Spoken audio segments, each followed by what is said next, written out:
খাদিজা, কি সুন্দর নাম খাদিজা, বললে ভালো লাগে না? প্রথম নারী যিনি কালিমা পড়ে ইসলাম ধর্ম গ্রহণ করেছেন আমাদের আম্মা জান, বিশ্বনবীর প্রথম বউ। 25 বছর বিশ্বনবীর সাথে সংসার করেছেন, 3 বছর বিশ্বনবীর সাথে জেল খেটেছেন শিয়াবে আবি তালেবে।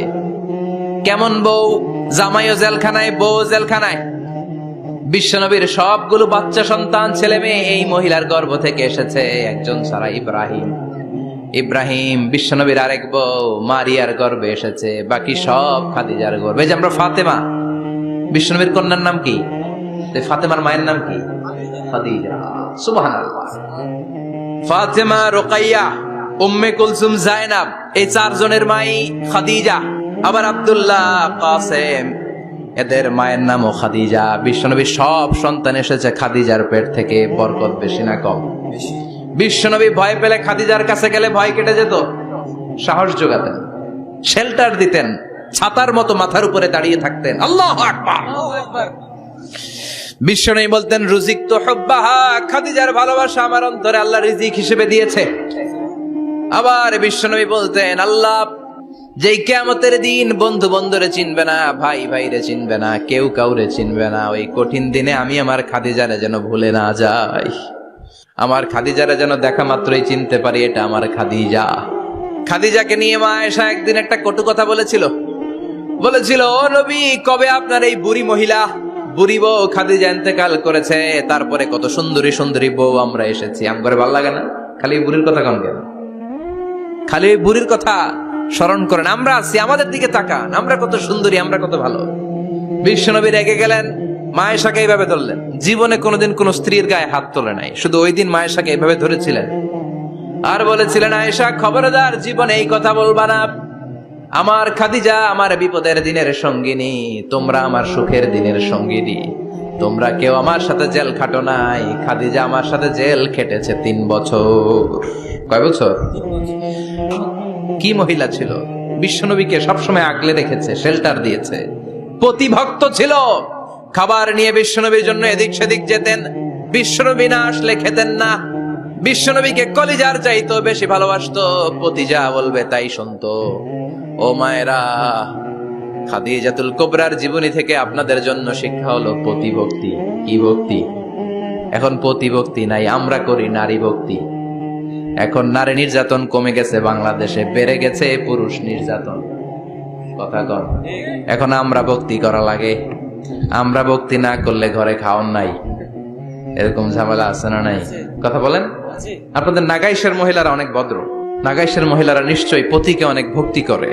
মায়েরা, বোনেরা, আপনার স্বামী যদি আপনার উপর নাখোশ থাকে, আপনার ইবাদত আপনাকে বাঁচাতে পারবে না। বিশ্বনবী ফাতেমাকে বললেন, ফাতেমা তুমি বিশ্বনবীর মেয়ে হতে পারো, কিন্তু আলী যদি তোমার উপর নাখোশ থাকে তোমার সব শেষ, সব শেষ। আবার বিশ্বনবী বললেন, আমি যদি এক আল্লাহ ছাড়া কারো সামনে মাথাটা নত করার বিধান দিতাম, এক আল্লাহ ছাড়া যদি কাউকে সেজদা করতে আমি বলতাম, আমি দুনিয়ার সব নারীদের বলতাম স্বামীর পায়ে সেজদা দিয়ে পড়ে থাকো। কি সম্মান আল্লাহ দিলেন স্বামীকে! আপনার জান্নাত আপনার স্বামীর ভেতরেই। স্বামীকে সন্তুষ্ট করেন, স্বামীর আনুগত্য করেন, দেখবেন ফ্যামিলিটা সুন্দর হবে। আর স্বামীরা স্ত্রীদেরকে ভালোবাসেন, স্ত্রীদেরকে ভালোবাসার গল্প শোনাবেন, দামি দামি শাড়ি কিনে দিবেন, তার স্ত্রীর সাথে প্রেম নিবেদন করেন, ভালোবাসা নিবেদন করেন, সংসারটারে শান্তিপূর্ণ করে দিবে কে? তার মানে খাদিজাতুল কুবরার জীবনী থেকে শিক্ষা কি? ভুলে গেছি। কি শিক্ষা? প্রতিভক্তি। যে কোনো কাজ করো না ভাই, যে কোনো কাজ করো, তা যেন হয় সবার চেয়ে সবচেয়ে সুন্দর। হোক না সেটা পড়ালেখা, রঙের ভাষায় ছবি আঁকা, হোক না সেটা পড়ালেখা, রঙের ভাষায় ছবি আঁকা, হোক না সেটা সামান্য কাজ কিংবা মহত্তর, তা যেন হয় সবার চেয়ে সবচেয়ে সুন্দর। যে কোনো কাজ করো না ভাই, যে কোনো কাজ করো, তা যেন হয় সবার চেয়ে সবচেয়ে সুন্দর। ঠিক কিনা? যেটাই করি না কেন ভালোভাবে করবো। Never under estimate any job. The young society of Noakhali district. কোন কাজে ছোট মনে করবা না, whether it's the small or big, ছোট হোক আর বড় হোক, কাজ কাজই, কাজে কোনো লজ্জা নাই, কাজে কোনো শরম নাই। শরম আর লজ্জা হচ্ছে হীনমন্যতায় আর অলসতায়, ঠিক কিনা? এজন্য কাজ করতে হবে। নেতা হওয়ার প্রথম শর্ত আমরা পেলাম, কাজ দিয়ে নেতা তার নেতৃত্বের প্রমাণ দিবে, বক্তব্য দিয়ে নয়। তাহলে বোঝা গেল আগে কাজ পরে নেতা। বিশ্বনবী আগে কাজ শুরু করছেন, নেতৃত্ব পেয়েছেন পরে, ঠিক কিনা? তাহলে আওয়াজ করে উত্তর দেন তো, আগে কি পরে কি? নেতা। আওয়াজ করে বলবেন, আগে কি পরে নেতা। তাহলে 1 নম্বর পয়েন্টে আমরা জানলাম কাজ করতে হবে। কাজ করে নিজেকে প্রমাণ করা ছাড়া নেতা হওয়া যায় না। নেতার 2 নম্বর গুণাবলী হচ্ছে the leader should overcome all challenges and trials. নেতাকে সব চ্যালেঞ্জ আর বাধা বিপত্তি পরীক্ষা এগুলো মোকাবেলা করতে জানতে হয়। নেতা দুর্বল চিত্তের লোক হলে ওই লোক নেতা হতে পারে না। কথা বলেন না কেন? পারে? নেতা যদি রক্ত দেখে ভয় পায়, এটা নেতা না খেতা? হ্যাঁ, সাহসী হতে হয় নেতাকে। বাধা বিপত্তি পরীক্ষার পাহাড়কে ডিঙিয়ে নেতাকে সামনে চলে যেতে হয়। কারণ নেতা সব সময় জানে রাত্রি যত গভীর হয় অন্ধকার অমানিসা ভেদ করে সুখে সাদিক হয়। গর্ভবতী নারীর পেটের ব্যথা যত বাড়তে থাকে নতুন মেহমান আগমনের সময় ঘনাতে থাকে। মুমিনদের জীবনে বাধা বিপত্তি পরীক্ষা যত বাড়তে থাকে মুমিনদের বিজয়ের সময় সামনে আসতে থাকে। এজন্য বাধা বিপত্তি নেতাকে নাড়াতে পারে না, কারণ নেতা অনড়। নেতা কোনো কিছুতে টলে না, নেতা অটল। সে সব ধরনের বাধা বিপত্তি চ্যালেঞ্জকে দুমড়ে মুচড়ে সামনে যায়, সেই নেতা। আওয়াজ করে বলেন ঠিক কিনা? তাহলে 2 নম্বরে আমরা জানলাম নেতাকে পরীক্ষা দিয়ে নেতা হতে হবে।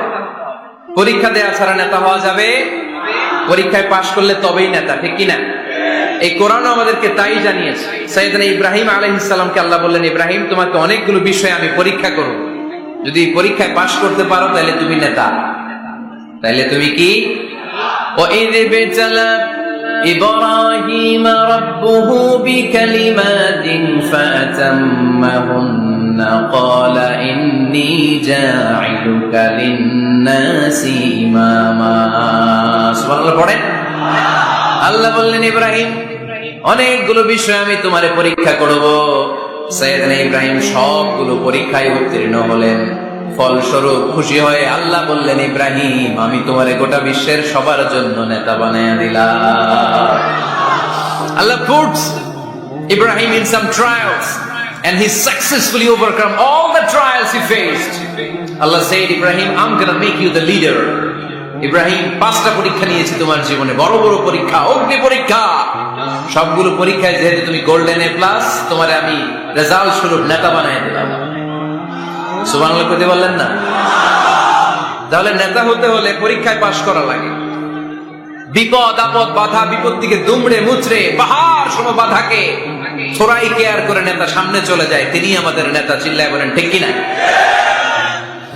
তাহলে 2য় পয়েন্টের আলোকে আমরা যদি আল্লাহর হাবিব সাল্লাল্লাহু আলাইহি ওয়াসাল্লামের জীবনীটা একটু ক্রস চেক করি, একটু ডাবল চেক করি, তাহলে দেখবো যে আল্লাহ রাসূল সাল্লাল্লাহু আলাইহি ওয়াসাল্লামের জীবনী যদি আমরা পড়ি, আমরা দেখবো যে ওনার জীবনীতে, ওনার জীবনে পরীক্ষা বাধা বিপত্তি এগুলো ছিল কি ছিল না?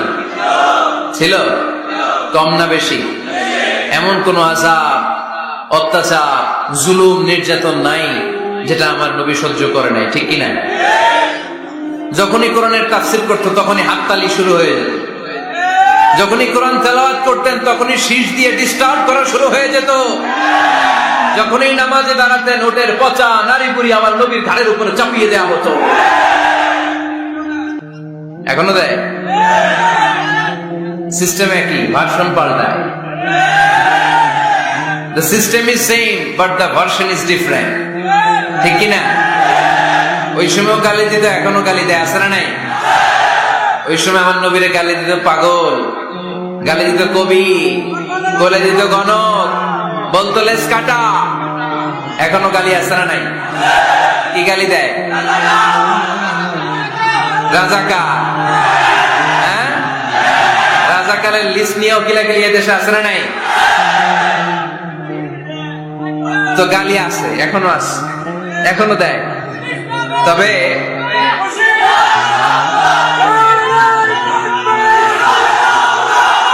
থামুন থামুন। গালি তখনও ছিল, এখনো আছে, গালির ভার্সনটা একটু ডিফারেন্ট, ঠিক কিনা? তাই গালি শুনে কি মুমিন থমকে যাবে? থমকে যাবে মুমিন? নেতা সব বাধা বিপত্তি মাড়ি এসে সামনে যায়, তিনি নেতা। যার জ্বলন্ত প্রমাণ আমার প্রিয় নবী মক্কা থেকে 80 কিলোমিটার দূরে তায়েফের ময়দানে গেলেন জমি কেনার জন্য, তাই না?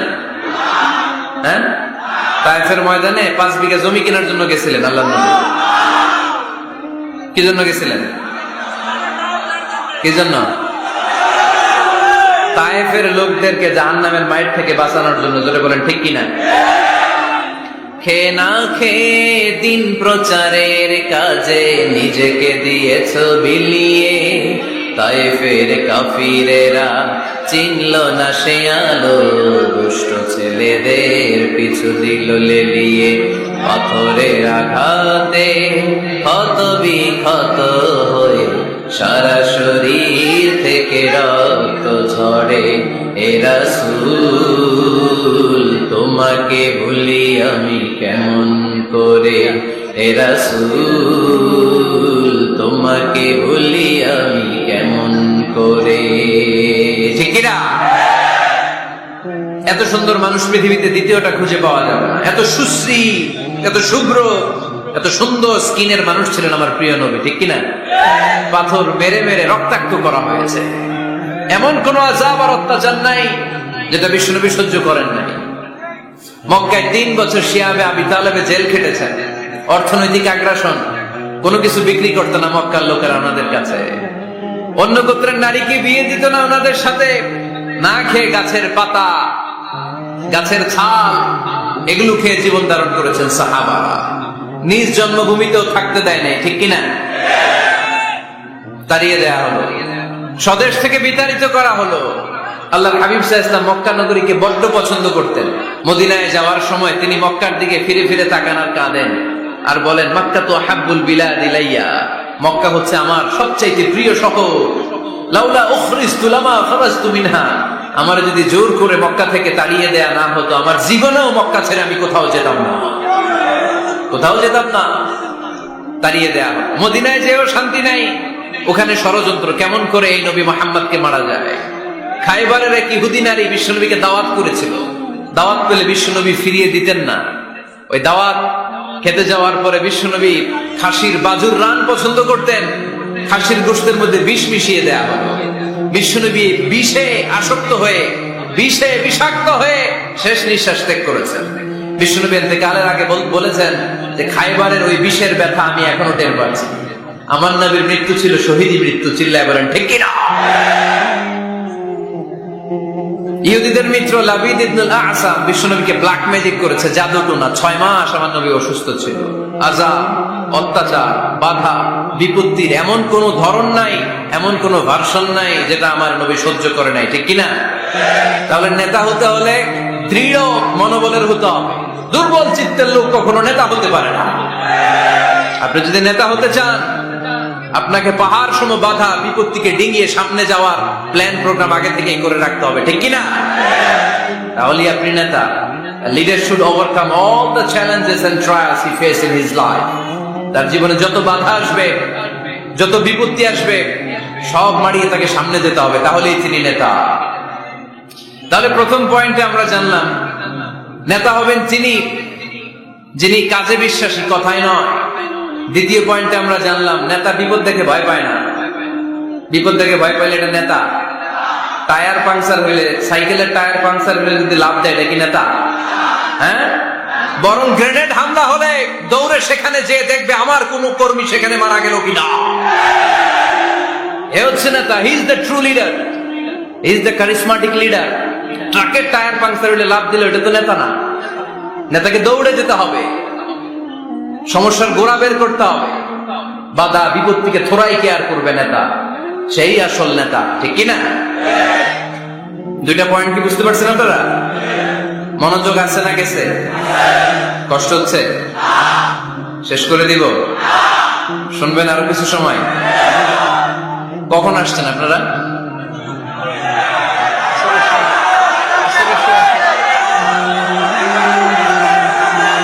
দুপুর 2টায়, এত আগে কেন? জায়গা পাওয়া যায় না? আল্লাহ আল্লাহ আল্লাহ আমার ভাইদেরকে তুমি কবুল করে নাও। আজকের এই জলসাটা আমাদের নাজাতের ওসিলা বানাও। নেতা হওয়ার 3 নাম্বার গুণ হচ্ছে এলোকোয়েন্স, বাগ্মিতা। বাগ্মিতা, কথা বলতে জানা লাগবে। কথা বলতে না পারলে নেতা হতে পারবে? কথা বলেন। নেতা হইলে ভাষণ দিতে জানা লাগে। নেতা যদি মাইক ধরার পরে হাঁটু কাঁপে, এটা কি নেতা? এটা কি? এটা নেতা না। আচ্ছা ঠিক আছে। তো নেতার ভাষণ জানতে হয়, বক্তব্য দিতে জানতে হয়। স্বাধীনতার স্থপতি বঙ্গবন্ধু শেখ মুজিবুর রহমান 7ই মার্চের ভাষণ দিয়েছিলেন রেস কোর্সের ময়দানে। ওই ভাষণ আজও কানে বাজে, ঠিক কিনা? এবারের সংগ্রাম মুক্তির সংগ্রাম, এবারের সংগ্রাম রক্ত যখন দিয়েছি এদেশের মানুষকে মুক্ত করে ছাড়বো ইনশাল্লাহ। আসরা নাই? আমার নেতা আমাদেরকে ইনশাল্লাহ শিখাই গেছে, চিল্লায় কোন, ঠিক কিনা? এজন্য ইনশাল্লাহর বিরুদ্ধে যদি কেউ কথা বলে ওর সাথে আমাদের কোনো সম্পর্ক নাই, ঠিক কিনা? ইনশাল্লাহ, ইনশাল্লাহর উপর ভিত্তি করে স্বাধীনতা যুদ্ধ শুরু হয়েছে। তাহলে দেখেন, উনি ইন্তেকাল করলো কোন সালে? কত বছর হইল? হ্যাঁ, কত? 40। তো এই যে 40-45 বছর হয়ে গেছে, এখনো ওই ভাষণ আমরা বলি নাই। কারণ ট্রু লিডার, ক্যারিসমেটিক লিডার, উনি ছিলেন নেতার মতো নেতা। এরকম নেতা বাংলাদেশ আর খুঁজে পায় নাই, ঠিক কিনা?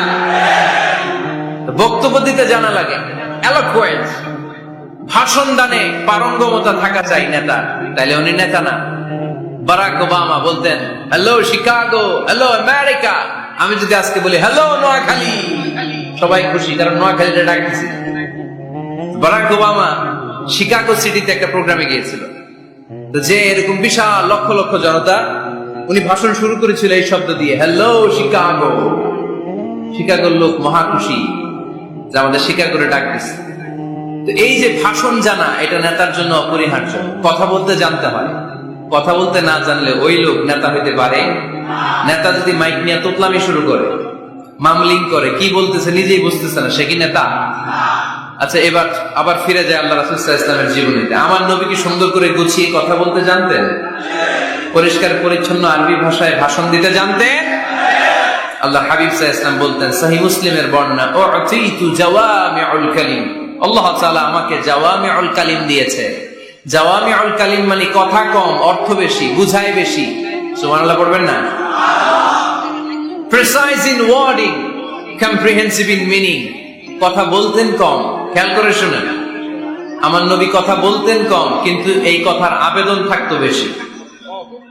আমার নবী কথা বলতেন কম, এটার impact in the heart of the listener, শ্রোতাদের হৃদয়ে এটার প্রভাব, এটার ইনফ্লুয়েন্স থাকতো অনেক বেশি। কথা বলতেন অল্প শব্দ দিয়ে, কিন্তু এটার ব্যাখ্যা লিখে লিখে, ভলিউমের পর ভলিউম লিখো। বিশ্বনবীর কথার শুরু হাত ব্যাখ্যা লিখে শেষ করা যায় না, চিল্লায় পড়েন সুবহানাল্লাহ। আবার আম্মা জান আয়েশা রাদিয়াল্লাহু তাআলা আনহা বলতেন, আন্নান নবী সাল্লাল্লাহু আলাইহি ওয়াসাল্লাম ইযা তাকাল্লামা বিকালিমাতিন লাউ আদাহুল আদু লা আহসাহু। বুখারীর বর্ণনায় আম্মা জান আয়েশা রাদিয়াল্লাহু তাআলা আনহা বলেন, বিশ্বনবী কশিন কালেও তোমাদের মতো করে তাড়াহুড়ো করে কথা বলতেন না। আমার নবী যখন কথা বলতেন, কেউ চাইলে বিশ্বনবী কয়টা কথা বলেছেন গুনে রাখতে পারত। লাউ আদাহুল আদু লা আহসাহু, এত পরিচ্ছন্ন আরবি ভাষায় ভাষণ দিতেন। আল্লাহ নবী কয়টা বাক্য বলেছেন গোনা যেত, কয়টা শব্দ ছিল এই ভাষণে গোনা যেত, কয়টা হারফ তিনি ব্যবহার করেছেন সেটাও গোনা যেত। পড়েন সুবহানাল্লাহ। জরুরি কথা 3 বার বলতেন। কয়বার? আত-তাকওয়া হাহুনা, আত-তাকওয়া হাহুনা, আত-তাকওয়া হাহুনা, ওয়া ইউশিরু ইলা সাদরিহি 3 মাররাত। তাকওয়ার ওয়াজ যেদিন করতেন ওই দিন বলতেন তাকওয়া এখানে, তাকওয়া এখানে, তাকওয়া এখানে, হৃদয়ের দিকে ইঙ্গিত করে বলেছেন। নাকি বলছেন আত-তাকওয়া হাহুনা, আত-তাকওয়া হাহুনা, আত-তাকওয়া হাহুনা? তাকওয়া কোথায়? হৃদয়ে। চিল্লায় বলতে হবে মুসলমান, তাকওয়া কোথায়?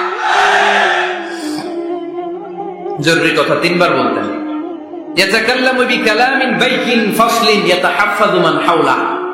এত স্পষ্ট, থেমে থেমে কেটে কেটে কথা বলতেন, এক বাক্য শেষ আরেক বাক্য ধরতেন, ওই বাক্য শেষ আরেক বাক্য ধরতেন। ইয়াতাহাফফাযুহু মান জালাসা ইনদা। আল্লাহ রাসূল সাল্লাল্লাহু আলাইহি ওয়াসাল্লামের আশেপাশে যারা বসা তারা সহজেই কথাগুলো মুখস্থ রাখতে পারত। সুবহানাল্লাহর আসতে পড়েন। এত সুস্পষ্ট, এত চমৎকার ভাষা আল্লাহর হাবিব সাল্লাল্লাহু আলাইহি ওয়াসাল্লাম কথা বলতেন। মাঝে মাঝে আবেগী ভাষণ দিতেন। যারাফাত মিনহাল কুলুব ওয়াজিলাত মিনহাল কুলুব যারাফাত মিনহাল উয়ুন। ওই ভাষণ শুনে সাহাবারা দাঁড় দাঁড় করে কান্না শুরু করে দিত। আল্লাহর হাবিব সাল্লাল্লাহু আলাইহি ওয়াসাল্লামও কাঁদতেন, সাহাবারাও কাঁদতেন। আবেগী ভাষণ, হৃদয় নিংড়ানো ভাষণ। আবার মাঝে মাঝে জ্বালাময়ী ভাষণ দিতেন, জেহাদি বক্তব্য দিতেন। সাহাবীদের মধ্যে জেহাদি জজবা তৈরি হয়ে যেত। চিল্লায় পড়েন আল্লাহু আকবার। আম্মা জান আয়েশা বলেন, মাঝে মাঝে তিনি ভাষণ দিতেন, ইহতামাররাত ওয়াজহু। গরম ভাষণ দিলে, তেজস্বী ভাষণ দিলে, জ্বালাময়ী ভাষণ দিলে আমার নবীর চেহারাটা লাল হয়ে যেত। আলা সাউতুহু, সাউন্ড বড় হয়ে যেত। ইশতাদ্দা গাদাবুহু, রাগের চোটে তিনি গড়গড় করতে শুরু করতেন। কান্নাহু মুনাদ্দিরু জাইশ, কেমন যেন তিনি সেনাবাহিনীর কমান্ডার, যেন তিনি সামনে ব্যাটালিয়নকে রেখে তিনি কমান্ড করতেছেন। আওয়াজ করে বলেন আল্লাহু আকবার। 5টা ভাগে ভাগ করতেন বিষ্ণু ইসলাম ব্যাটালিয়ন। কয় ভাগে? 5 ভাগে। সামনে থাকতো মুকাদ্দিমাতুল জাইশ, ফ্রন্ট সাইড। ডানে থাকতো মাইমানা, বায়ে থাকতো মাইসারা, মাঝখানে কলব, পেছনে খালফ। পড়েন সুবহানাল্লাহ। যেখান দিয়ে যখন যাদেরকে দিয়ে অ্যাটাক করানো দরকার মুহূর্তেই তিনি কমান্ড করতেন। সৈনিকেরা কমান্ডো বাহিনীর মতো ঝাঁপিয়ে পড়তে পারেন আল্লাহু আকবার। তার মানে নেতা হতে গেলে ভাষণ দেয়া লাগে, বক্তব্য জানা লাগে। বক্তব্যের যত সৌন্দর্য আছে, যত পারঙ্গমতা আছে, তার সব আমার নবীর বক্তব্যের মধ্যে আছে না নাই? আছে। জন্য ট্রু লিডার যারা, তারা বক্তব্য করতে জানে, ভাষণ করতে জানে, তাদের বক্তব্য দিয়ে মানুষের হৃদয়কে জয় করতে জানে, ঠিক কিনা? নেতা হওয়ার 4 নাম্বার গুণাবলী হচ্ছে, the leader should be broad minded, not narrow minded. নেতা হইলে বড় মনের হইতে হবে। কি মনে? নেতার কলিজা হইতে হবে এত বড়। কত বড়? হাত দিয়ে দেখেন, সবাই দেখেন। এত বড় হইতে হবে কলিজা। পুরো দেহটাই হইতে হবে কলিজা, পুরো শরীরটাই কি? তাহলে নেতা। ছোট মনের মানুষ নেতা হতে পারে? কথা বলেন। আমাদের দেশের মাননীয় প্রধানমন্ত্রী শেখ হাসিনা, উনি 17 কোটি মানুষের নেতা, ঠিক কিনা? উনি কি শুধু আওয়ামী লীগের প্রধানমন্ত্রী? কথা কন না কেন? শুধু বিএনপির প্রধানমন্ত্রী? শুধু জামাত ইসলামের প্রধানমন্ত্রী? শুধু জাতীয় পার্টির প্রধানমন্ত্রী? তিনি 17 কোটি মানুষের প্রধানমন্ত্রী। আওয়াজ করে বলেন ঠিক কিনা? তার মানে নেতা সবার জন্য হৃদয়ে ভালোবাসা থাকা চাই। অ্যাকোমোডেটিভ মেন্টালিটি হতে হবে, সবাইকে অ্যাকোমোডেট করতে জানতে হবে। এবার দেখি আল্লাহ রাসূল সাল্লাল্লাহু আলাইহি ওয়াসাল্লামের মধ্যে এই গুণ ছিল কিনা। আল্লাহর হাবিব সাল্লাল্লাহু আলাইহি ওয়াসাল্লামের নেতৃত্বের গুণাবলী বলতে যে আল্লাহ তাআলা কোরআনে বিশ্বনবীকে একটা উপাধি দিয়েছেন। উপাধিটা হচ্ছে রাহমাতাল লিল আলামিন। সুবহানাল্লাহ পড়বেন না? রব্বুল আলামিন বলেন, ওয়ামা আরসালনাকা ইল্লা রাহমাতাল লিল আলামিন। পড়েন সবাই, ওয়ামা আরসালনাকা ইল্লা রাহমাতাল লিল আলামিন। নবী হে, আমি গোটা বিশ্বের জন্য আপনাকে রহমত করে প্রেরণ করেছি। I have sent you as a mercy for the entire universe. গোটা বিশ্বের জন্য আপনি রহমত। সুবহানাল্লাহ পড়েন। আল্লাহকে এখানে বলছে, ওমা আরসালনাকা ইল্লা রাহমাতাল লিল মুসলিমিন। নবী হে, আপনারে মুসলমানদের জন্য রহমত করে পাঠিয়েছি বলেছে। আল্লাহ কি বলছেন? রাহমাতাল লিল মুত্তাকিন, মুত্তাকিদের জন্য রহমত। আল্লাহ বলছেন যে রাহমাতাল লিল মুসাল্লিন, নবী হে, আপনি মুসল্লিদের জন্য রহমত। আল্লাহ কি বলেছেন? আওয়াজ করে বলেন। সে কোন বন্ধু বলো বড় বিশ্বস্ত? আমার নবীর চাইতে বিশ্বস্ত, দ্য ট্রাস্টওয়ার্দি পার্সোনালিটি পৃথিবীতে দ্বিতীয় কেউ আছে? যার কাছে মনে খুলে বলা যায়, যার কাছে প্রাণ খুলে দেয়া যায়, হওয়া যায় অতি আশ্বস্ত। তার নাম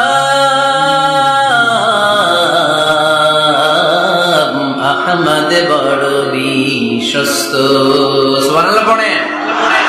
তার মানে আল্লাহ রাসূল সাল্লাল্লাহু আলাইহি ওয়াসাল্লামের চেয়ে বেশি বিশ্বস্ত মানুষ এই পৃথিবীতে দ্বিতীয় কেউ, আমার নবীর চাইতে বড় দিল দরিয়া এই পৃথিবীতে দ্বিতীয় কেউ নাই।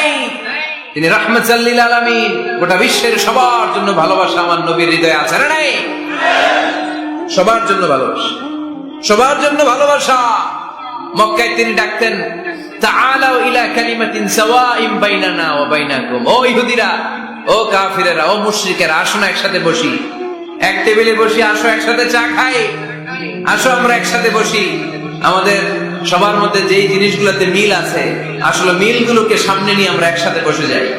সুবহানাল্লাহ পড়েন। দেখেন, কাফির মুশরিকদের সাথে বিশ্বনবী বসতে চাইতেন, আমরা মুসলমান বসতে পারি না, আসরা নাই। ইহুদির লাশ দেখে আমার নবী দাঁড়িয়ে যেতেন। ৬০ জন খ্রিস্টান পাদ্রীর জন্য আমার নবী মসজিদে নববীর দরজা খুলে দিয়েছেন, আমরা আরেক মুসলমানের জন্য মসজিদের দরজা তালা লাগাই দিয়ে আছে না নাই? আল্লাহ রাসূল সাল্লাল্লাহু আলাইহি ওয়াসাল্লাম এক ইহুদির লাশ দেখে দাঁড়ালেন। কার লাশ? কার? ইহুদির লাশ। সাহাবীরা বললেন, ইয়া রাসূলুল্লাহ ইন্নাহু ইয়াহুদি। নবী, এটা তো ইহুদির লাশ। দাঁড়ালেন যে? আল্লাহর হাবিব সাল্লাল্লাহু আলাইহি ওয়াসাল্লাম বললেন, আওয়ালাইসাত নাফসান, এটা কি মানুষ না? এটার ভিতরে কি আল্লাহর দেয়া আত্মা নাই? আরে আমি তো ইহুদি মনে করে দাঁড়াই নাই, আমি মুমিন মনে করে দাঁড়াই নাই, আমি আস্তিক নাস্তিক এখানে বাস বিচার করি নাই, আমি মানুষ মনে করে সেলিউট করেছি। চিল্লায় বলেন ঠিক কি না? আমি মানবতাকে সেলিউট করেছি। এটা মানুষ, সে হোক আস্তিক, হোক নাস্তিক, হোক ইহুদি, হোক খ্রিস্টান, হোক মুমিন আর কাফের, আমি এগুলো নিয়ে বাস বিচার করি নাই। আমি দেখেছি এটা মানুষ। সুবহানাল্লাহ পড়েন। আমাদের সবচেয়ে বড় পরিচয় আমরা মানুষ, সবচেয়ে বড় পরিচয় আমরা মুসলিম। এগুলো বুঝলা প্রথমে জিজ্ঞেস করি, কোন পীরের মুড়ি, কোন দল করেন, আছে না নাই? খালি পিস পিস, ইসলাম দ্বারা পিস পিস। যারা এরকম পিস পিস করে ওদেরকে পিস পিস করবে কে? খবরদার। আমাদের সবচেয়ে বড় পরিচয় আমরা মুসলিম। আমাদের সবচেয়ে বড় পরিচয় কি? আওয়াজ করে বলতে হবে, আমাদের কোরআন কয়টা? সবাই বলতে হবে, কোরআন কয়টা? কাবা কয়টা? মদিনা শরীফ কয়টা? আমাদের রব কয়জন?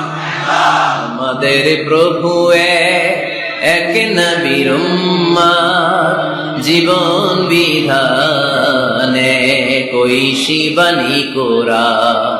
তবে কেন এক নও হে মুসলমান, একে হও করিয়া হবান। ঠিক না?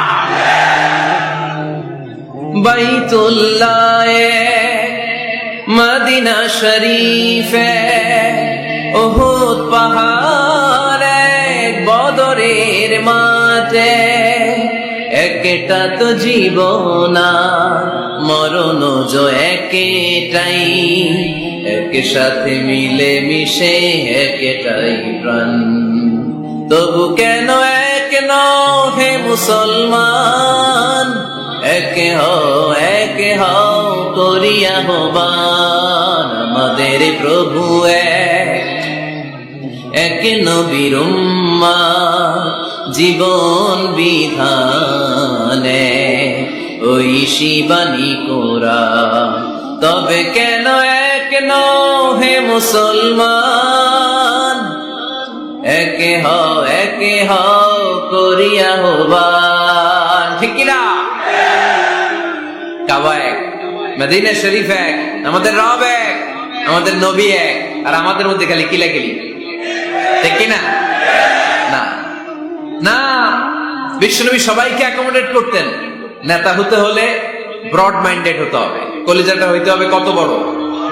যেখানেই মানবতা বিপন্ন সেখানেই আমার নবীর দয়া আছে না নাই? মেহনতি মানুষদেরকে বিশ্বনবী বড্ড ভালোবাসতেন।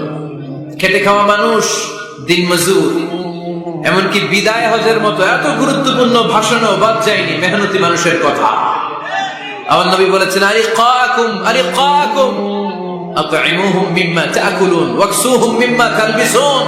খবরদার, তোমাদের অধীনস্থ কর্মচারীদের সাথে খারাপ আচরণ করো না। তোমরা যা খাবে তাদেরও তা খাও, তোমরা যা পড়বে তাদেরও তা পড়াবে। এজন্য নেতা যিনি হবেন তিনি হবেন দিলদরিয়া। ঠিক কিনা? কথা কি বুঝতে পেরেছেন? আমার সাথে সবাইকে একমত? 5 নাম্বার বৈশিষ্ট্য হচ্ছে নেতার হতে হবে সত্যবাদী এবং আমানতদার। আমানতদার যদি না হয় এটা কি নেতা? কথা বলেন। আল্লাহর হাবিব সাল্লাল্লাহু আলাইহি ওয়াসাল্লামের উপাধি ছিল আল আমিন। কি উপাধি ছিল? কি উপাধি? জা আমিন রাদিনা বিহি। তিনি এত বড় আমানতদার ছিলেন, মক্কা শহরে দল মত নির্বিশেষে সবাই মিলে বিষ্ণু ঈসা ইসলামের কাছে টাকা পয়সা ধন সম্পদ জুয়েলারি অর্নামেন্টস আমানত রেখে যেত। সুবহানাল্লাহ পড়বেন না? টাকার প্যাকেট, দিরহামের প্যাকেট, দিনারের প্যাকেট এরকম ভাঁজ করে বিষ্ণু নবীর কাছে দিয়ে যেত। মুহাম্মদ, এই যে এটা আমানত। আল্লাহর হাবিব সাল্লাল্লাহু আলাইহি ওয়াসাল্লাম বলতেন, দল করো আবু জাহেলের, আমার কাছে আমানত কেন? আবু জাহিল্লার কাছে রাখো। কয় না, বিপদে পড়া দল করে আবু জাহিল্লার, কিন্তু আমানত রাখা যাবে না। আমানত রাখবো তোমার কাছে। আবু জাহিল্লার কাছে যদি টাকার প্যাকেট রাখি, কয়দিন পরে দেখবো টাকাও শেষ, প্যাকেটও শেষ। আমানত রাখবো তোমার কাছে। সুবহানাল্লাহ পড়েন। বিশ্বনবীর এই আমানতদারিতায় মুগ্ধ হয়ে আম্মাজান খাদিজা রাদিয়াল্লাহু তাআলা আনহা বিশ্বনবীকে বিয়ের প্রস্তাব দিয়েছিলেন। বিশ্বনবী যে রাতে মক্কা থেকে মদিনায় হিজরত করবেন, ওই রাতে চাচাতো ভাই সাইয়েদনা আলী রাদিয়াল্লাহু তাআলা আনহুকে ডেকে বলেছিলেন, আলী, এই দেখো আমার ঘরে বোঝাই করা মানুষের রেখে যাওয়া আমানত, কি করব আমি? এগুলোর আমানতদার আমি তোমারে বানায় গেলাম। আল্লাহর হাবিব সাল্লাল্লাহু আলাইহি ওয়াসাল্লাম সাইয়েদনা আবু বকরকে নিয়ে মদিনার পথে রওনা হলেন। সাইয়েদনা আলী রাদিয়াল্লাহু তাআলা আনহু বর্ণনা করেন, বিশ্বনবীর রেখে যাওয়া আমানতগুলো মক্কার লোকদের হাতে হাতে পৌঁছে দিতে আমার টানা 3 দিন সময় লেগেছে। সুবহানাল্লাহ। বাড়িতে গিয়ে বললেন, আওয়াজ করে পড়তে হবে আল্লাহু আকবার। আমানতদার, সত্যবাদী, জীবনে একটা মিথ্যা বলেন নাই। ওয়ানজির আশিরাতাকাল আকরাবিন, ও নবী, আপনার পরিবারের সদস্যদের, নিকটাত্মীয়দের জাহান্নামের ভয় দেখান। এই আয়াত যখন নাজিল হয়ে গেল, বিশ্বনবী সাফা পাহাড়ের উপরে উঠে ডাক দিলেন, ও কুরাইশ গোত্রের লোকেরা, ও হাশমি খানদানের ভাইয়েরা। বিশ্বনবী যখন ডাক দিলেন, সব লোক ঘর থেকে বের হয়ে এলো। কিরে, পরিচিত কণ্ঠ, এটা তো আমাদের আলামিনের কণ্ঠ, কেন ডাকে? সব বের হওয়ার পরে আল্লাহ নবী সাল্লাল্লাহু আলাইহি ওয়াসাল্লাম বললেন, ও আমার স্বজাতির ভাইয়েরা, আমি যদি বলি এই পাহাড়ের পেছনে একদল ঘোড়সাওয়ার নাঙ্গা তলোয়ার নিয়ে তোমাদেরকে কচু কাটার জন্য অপেক্ষা করছে, তোমরা বিশ্বাস করবা? কথা শুনতেছেন? মনোযোগ আছে তো? সবাই বলে, কেন ডাকছে? আল্লাহর হাবিব সাল্লাল্লাহু আলাইহি ওয়াসাল্লাম বললেন, আমি যদি বলি একদল ঘোড়সাওয়ার তোমাদেরকে হত্যার জন্য তলোয়ার নিয়ে রেডি, বিশ্বাস করবা? সবাই বলল, নাআম। ক্বালু নাআম। কত ওজনওয়ালা আনসার দিয়েছে, খেয়াল করেন। ক্বালু নাআম, সবাই বলল, হ্যাঁ বিশ্বাস করব। কারণ মা জাররাবনা আলাইকা ইল্লা সিদকা, আমাদের পুরো জিন্দেগিতে তোমার থেকে আমরা একটা মিথ্যাও শুনি নাই, সত্য ছাড়া।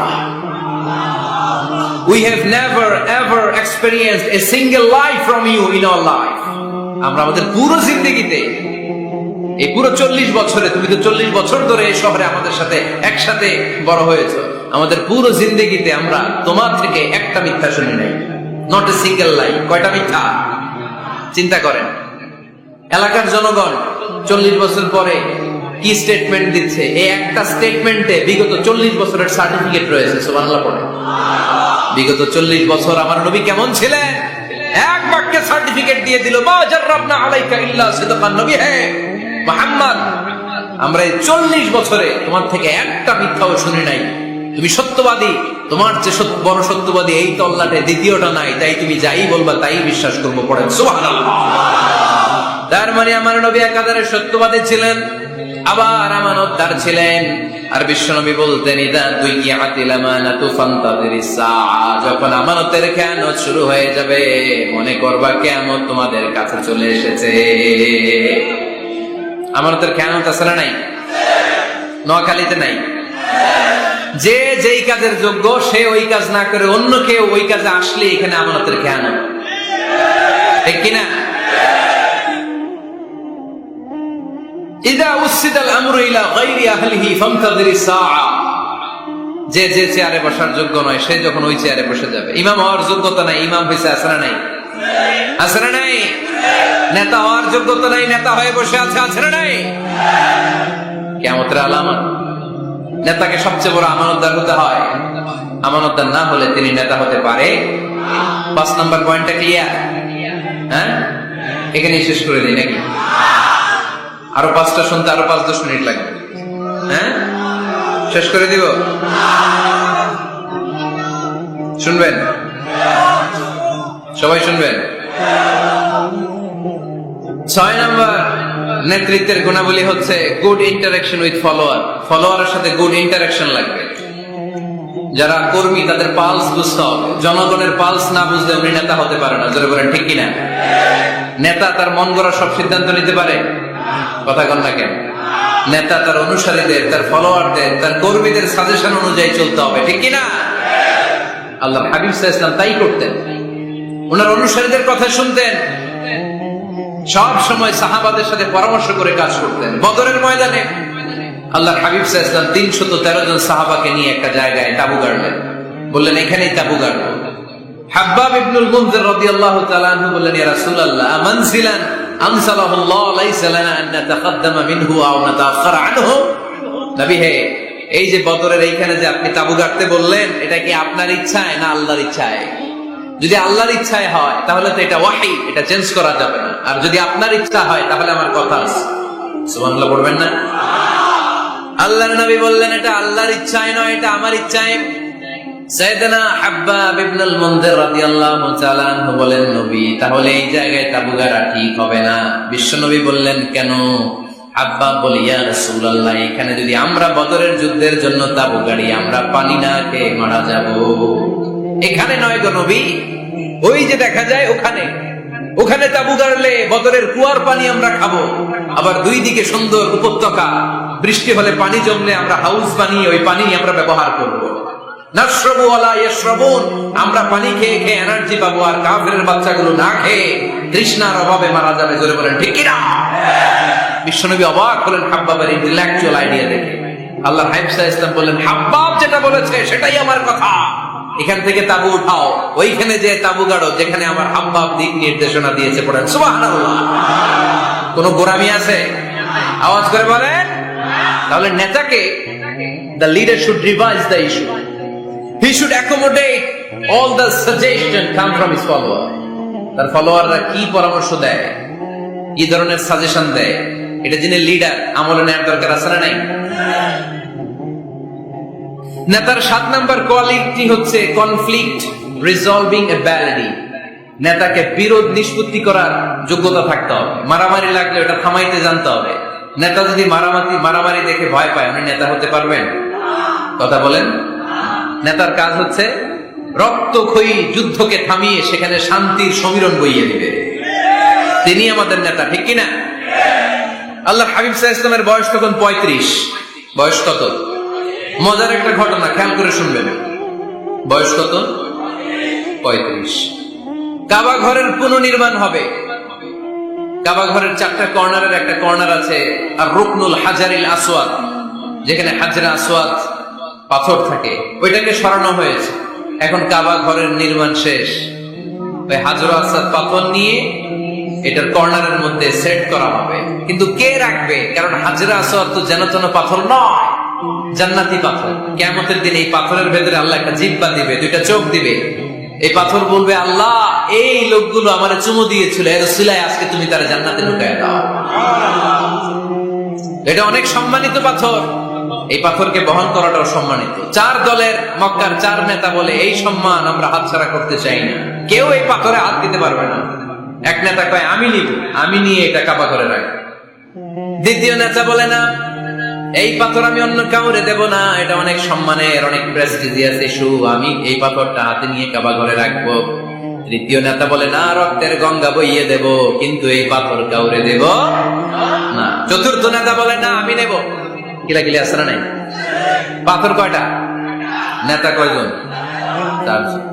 কিভাবে এই সম্মানিত পাথর নিয়ে সেট করবে?